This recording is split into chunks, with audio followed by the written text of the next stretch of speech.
하신 하나님 말씀 로마서 8장 31절에서 39절까지 말씀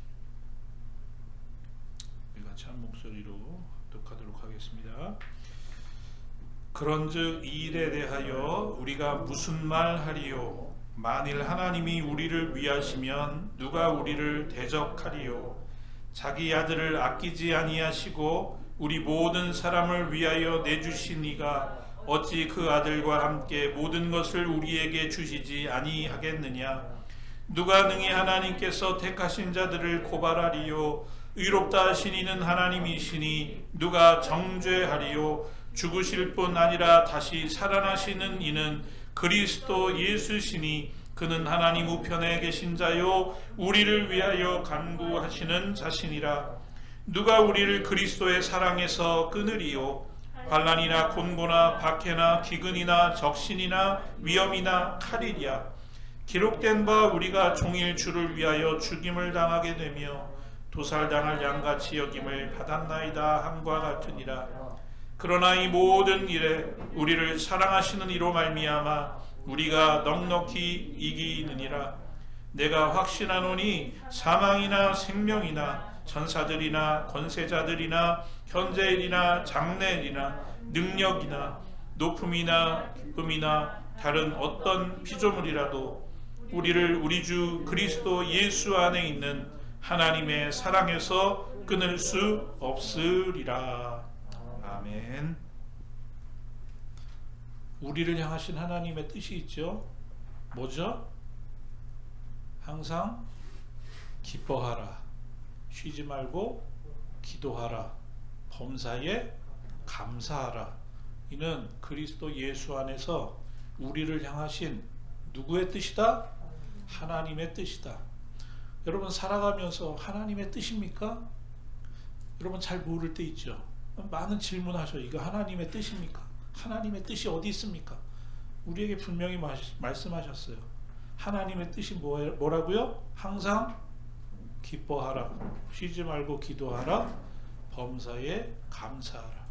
여러분 이 세 가지를 기억하고 계시면 흔들릴 일이 없고 혼란스러울 일이 없어요. 그죠? 우리의 마음속에 막 근심이 생기고 기쁨이 사라지는 것 같으면 그거는 하나님이 주시는 마음이 아니라는 것을 우리는 분별할 수 있어야 되는 거죠. 그래서 우리가 범사의 삶을 통해서 항상 하나님의 뜻을 이루어가야지 되는 것인데, 그것이 하나님께 영광이 되는 것인데, 그러기를 위해서 우리는 어떻게 살아가야 되느냐? 항상 주 안에서 기뻐하고 기도하고 항상 감사하는 삶, 그 사람이 바로 온전한 성도의 모습의 삶이다 라는 것을 여러분 꼭 기억하실 수 있기를 바랍니다. 오늘은 구원의 주님이라는 그런 제목으로 하나님 말씀 나누도록 하겠습니다. 여러분 감리교회의 특징이라고 하면 뭐가 있죠? 뭐 여러 가지가 될 수 있지만 가장 대표적인 것이 이 감독이 정치를 하는 겁니다. 그렇죠? 감독을 통해서 우리 미국 연합감리교회는 파송도 하고요. 목회자들을 모든 교회의 행정적인 것을 치리하는 것이 감독입니다. 우리 한국 감리교회도 초창기에는 파송을 막 했어요. 근데 여러 가지 그런 부작용들도 생기고 해서 지금은 어떤 형식적인 그런 거지만 어쨌든 최고의 영적, 행정적 지도자는 우리 감리교회에서는 이제 감독이 하는 거거든요. 그런데 한국에서 이 감독을 선출하는 데 있어서 큰 혼란을 겪은 적이 있죠. 왜 혼란을 겪었느냐? 어쨌든 감리교회의 최고의 어른이고 대표이고 영적 행정적인 지도자인데, 그런 사람을 뽑으려면 정말 모든 사람들이 인정할 만한 정말 깨끗하고 흠이 없는 그런 사람으로 뽑아야 되지 않겠느냐. 그래서 선출을 할 때에 여러 가지 이 조건들을 달았거든요. 그래서 교회의 재판이나 사회의 재판을 통해서 처벌을 받은 사실이 없는 사람을 어떤 피선거권이 있는 사람으로 이렇게 지정을 해 놓은 거예요. 그런데 이렇게 내가 하겠다라고 이 부부하신 분 중에 명예훼손죄로 벌금을 낸 이력이 있는 분이 이렇게 이 부부가 돼서 아주 큰 혼란을 겪은 적이 있거든요.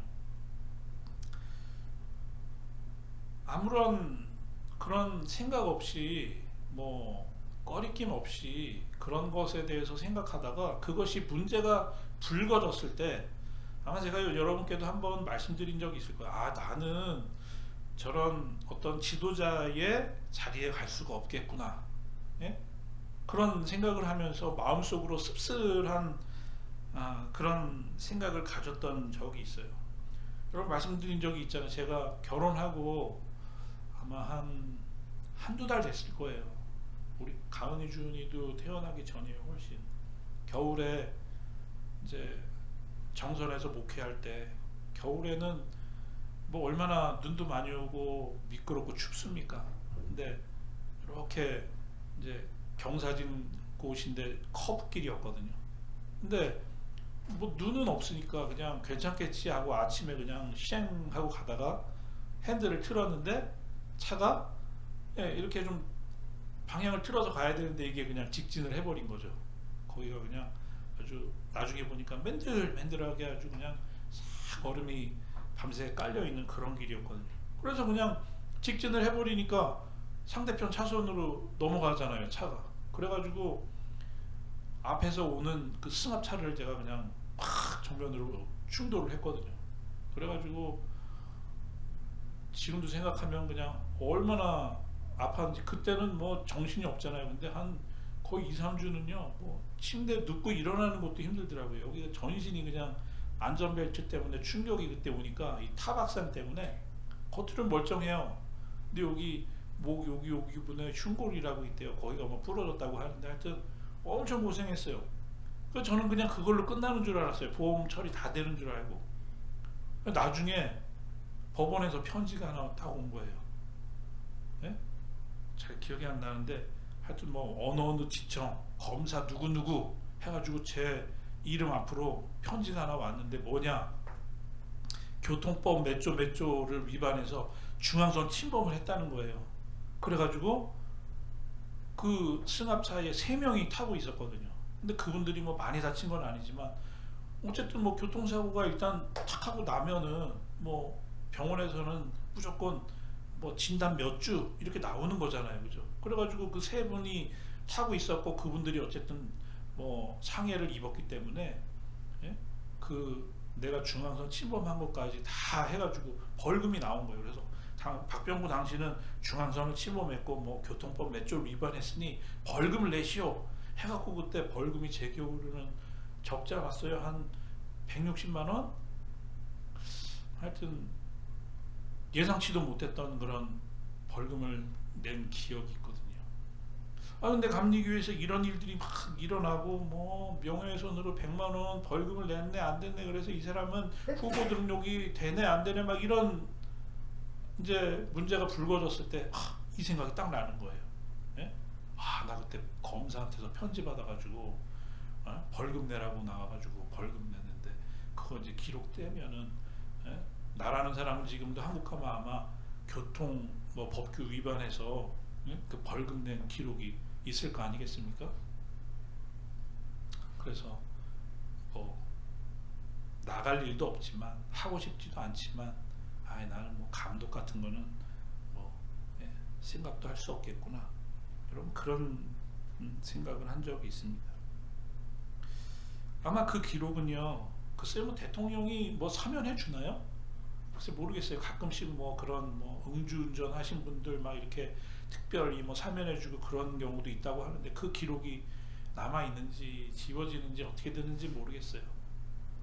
하지만 여러분 그 순간 한순간의 그 어떤 실수가 저의 삶의 기록을 만들었고 그것을 조회할 때마다 박병구라고 하는 사람은 몇 월 며칠 몇 시에 그 사고를 야기함으로 인해서 법규를 위반했고 벌금을 냈다, 이런 어떤 기록이 남게 되잖아요, 그렇죠?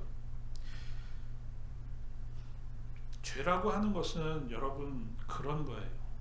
우리의 삶에 기록을 남기고 그것은 내가 어떻게 해볼 수 없는 꼭 상처가 나면 꼭 그곳에 흉터가 남듯이 우리의 삶에 중대한 이렇게 마크를 남기는 게 바로 죄의 특성이라는 것이죠.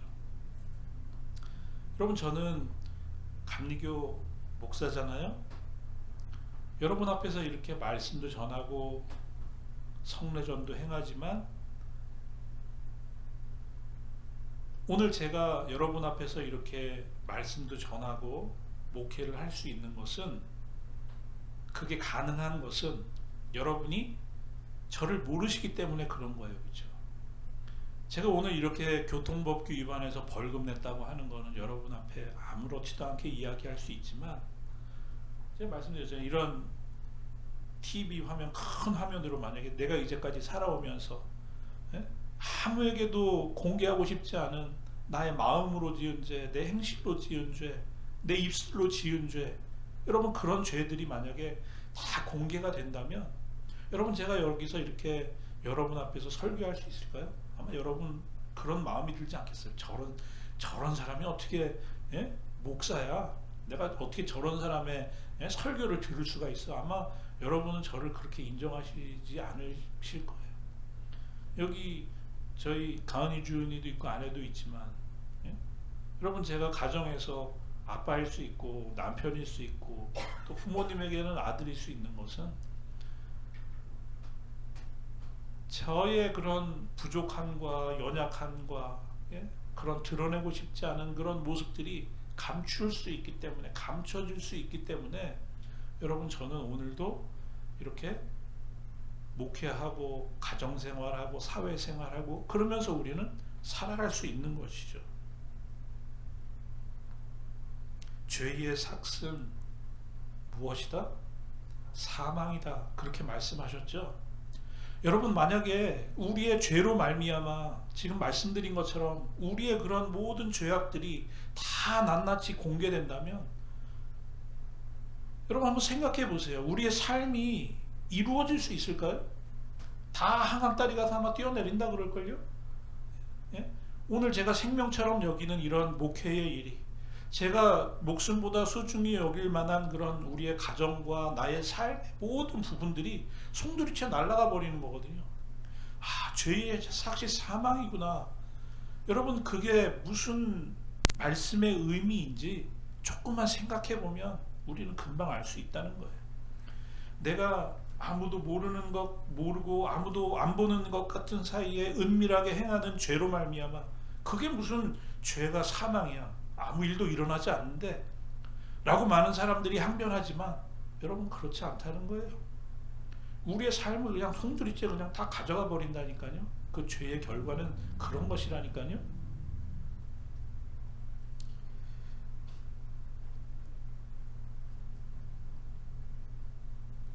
죄는 그래서 무서운 겁니다. 우리의 모든 것을 한순간에 빼앗아 버리고 우리의 생명도 한순간에 가져가 버릴 수 있는 것, 그것이 바로 죄의 결과라는 것입니다. 그런데 더 중요한 것이 있습니다.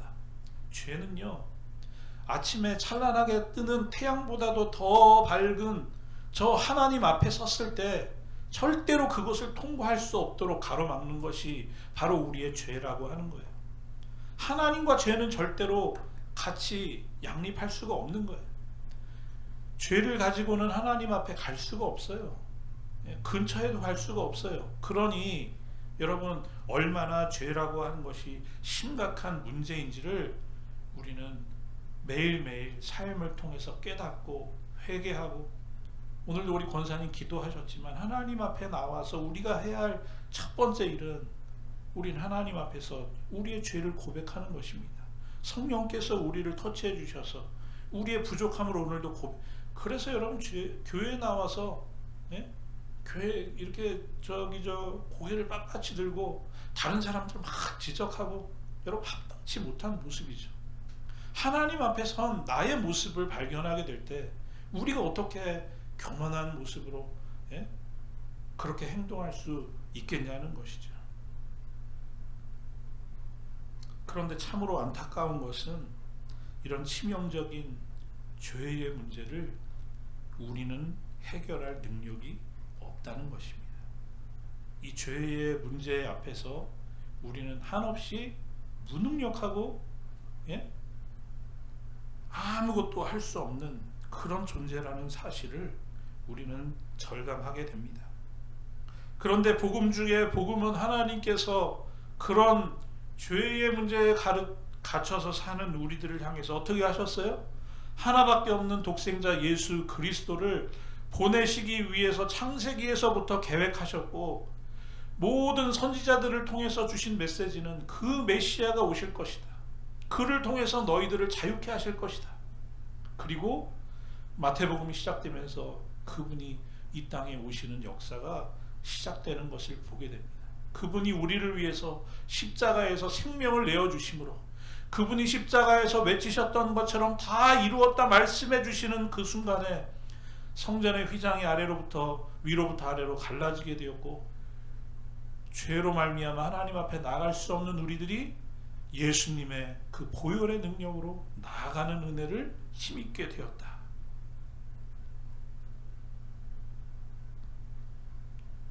죄의 기록부를 열람하면 우리의 죄가, 우리 찬송가 부르잖아요.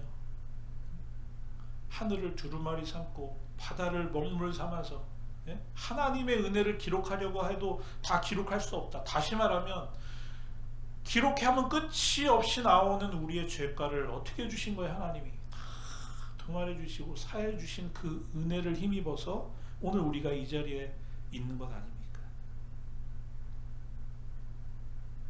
우리의 그 부끄러운 기록을 흰눈같이 양털같이 깨끗게 해주셨음을 믿고 오늘 우리가 이 자리에 있는 것인 것이죠.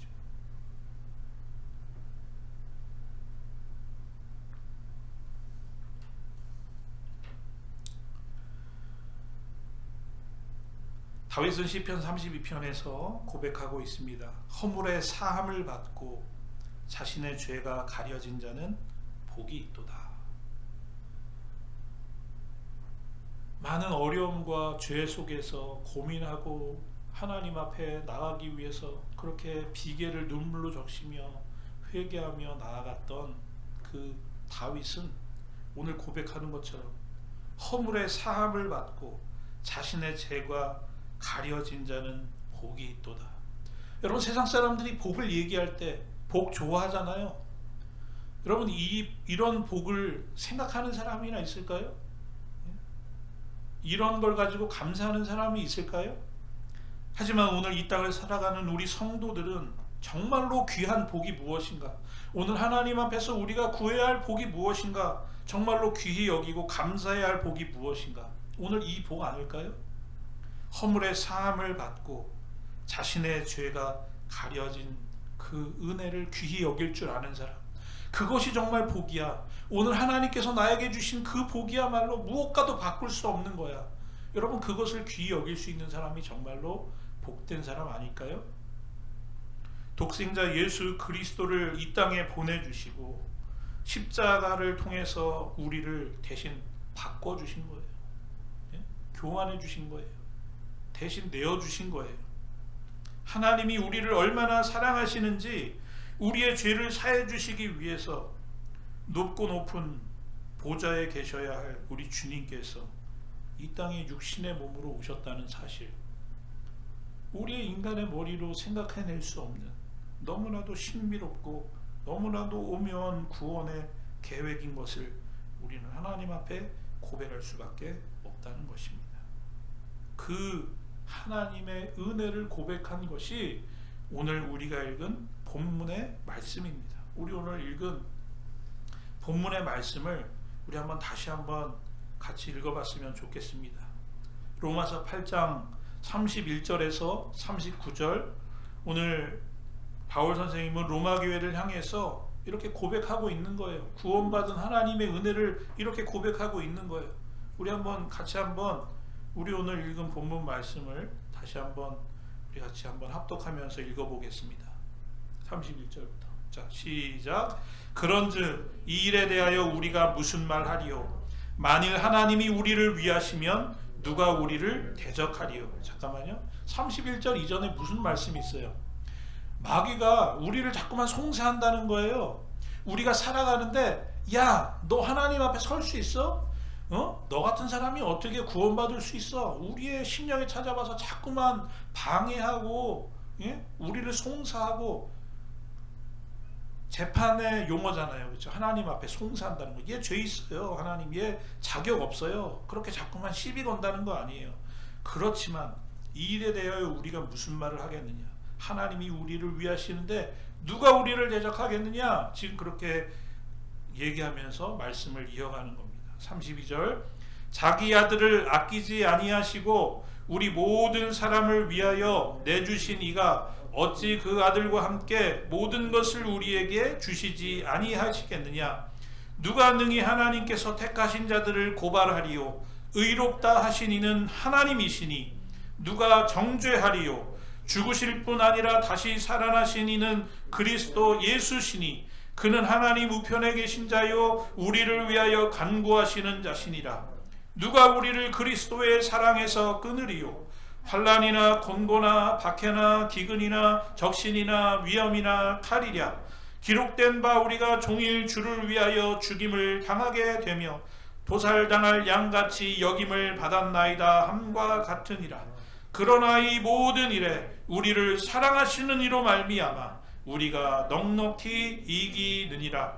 내가 확신하노니 사망이나 생명이나 천사들이나 권세자들이나 현재일이나 장래일이나 능력이나 높음이나 깊음이나 다른 어떤 피조물이라도 우리를 우리 주 그리스도 예수 안에 있는 하나님의 사랑에서 끊을 수 없으리라. 아멘. 얼마나 귀한 말씀입니까? 여러분, 하나님이 우리를 선택하시고 오늘 하나님이 우리를 이끌어내시고 우리를 구원의 삶으로 인도해 내주신 하나님의 그 사랑에서 끊을 수 있는 것, 우리를 방해할 수 있는 것, 우리를 중단시킬 수 있는 것 아무것도 없다는 거예요. 하나님이 우리를 위하시는데 누가 우리를 대적하겠느냐? 누가 우리를 방해할 수 있겠느냐? 여러분, 이런 믿음의 고백을 가지고 우리는 살아가야 된다는 것입니다.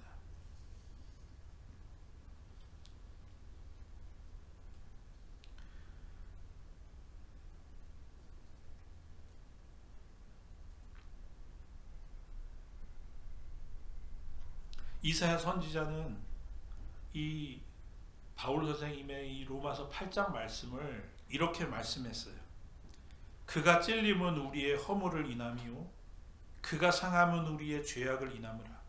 그가 징계를 받음으로 우리가 평화를 누리고 그가 채찍에 맞음으로 우리가 나음을 입었도다. 우리는 다 양 같아서 그릇 행하여 각기 제 길로 갔거늘 여호와께서는 우리 무리의 죄악을 그에게 담당시키셨도다. 하나님께로부터 받은 은혜가 뭐 한두 가지예요. 너무너무 많지만 이루다 말로 할 수 없지만 최고의 은혜, 최고의 복, 그것은 바로 죄사함의 은혜라는 거예요. 우리를 살려주신 은혜. 그런 은혜, 그런 복을 그냥 값없이 주셨나요? 엄청난 대가를 치러서 우리에게 주셨어요. 그 대가라는 것이 뭡니까?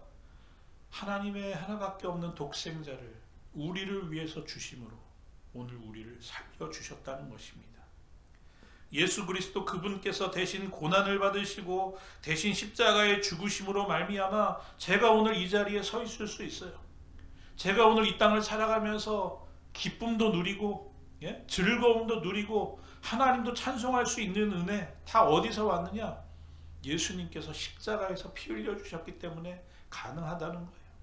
그분의 은혜가 아니었으면 오늘 제가 이 자리에 어떻게 서 있겠습니까? 오늘 어떻게 제가 우리 자녀들 앞에 설 수 있고 제 아내 앞에 설 수 있겠습니까? 십자가의 은혜 때문에 그분이 채찍에 맞으셨기 때문에 내가 평화를 누릴 수 있고 그분이 채찍에 맞으시고 피 흘리셨기 때문에 내가 오늘 매일같이 힐링이 되는 거예요. 나음을 입게 되는 것입니다.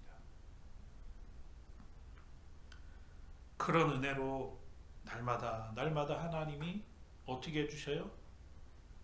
우리가 학교에서 시험 볼 때 끝나는 시간이 다 됐어요. 막 답안지에다가 막 가는데, 옛날에 여러분들 그런 경험이 있으시죠? 하나씩 밀려 쓴 거예요. 어떻게 해? 선생님 어떻게 해요? 이거 하나씩 밀려 썼어요. 빵점 맞게 생겼어.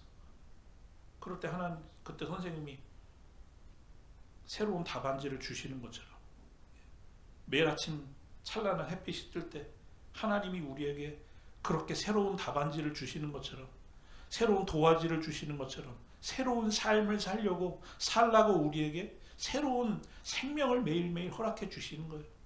여러분, 그런 마음으로 매일매일을 대하면서 우리가 하나님 앞에 나가야 된다는 거죠. 하나님 오늘도 나에게 새날을 주셨습니다. 이 그냥 새날이 아니라, 예? 그렇게 망할 수밖에 없는, 죽을 수밖에 없는 상황에서, 예? 새로운 삶을 살아봐 하면서 깨끗한 도화지를 주시는 그런 마음. 하나씩 밀려 쓴 쓰레기가 되니 답안지 다시 하나님께서 주시는 것처럼, 그런 은혜를 우리는 매일매일 힘입고 살아갈 수 있게 되었다라는 것이죠.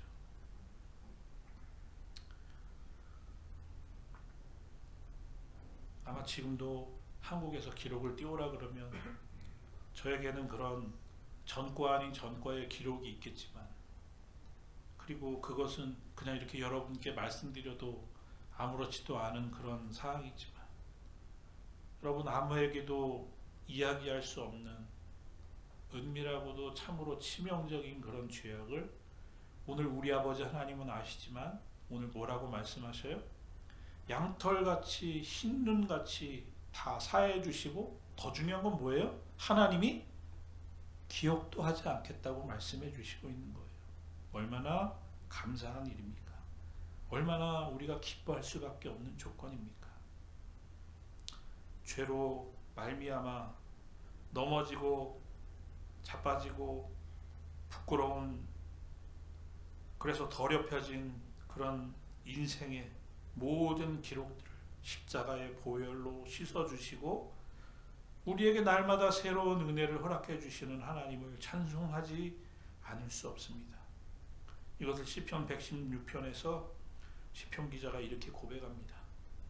내게 주신 모든 은혜를 내가 여호와께 무엇으로 보답할까?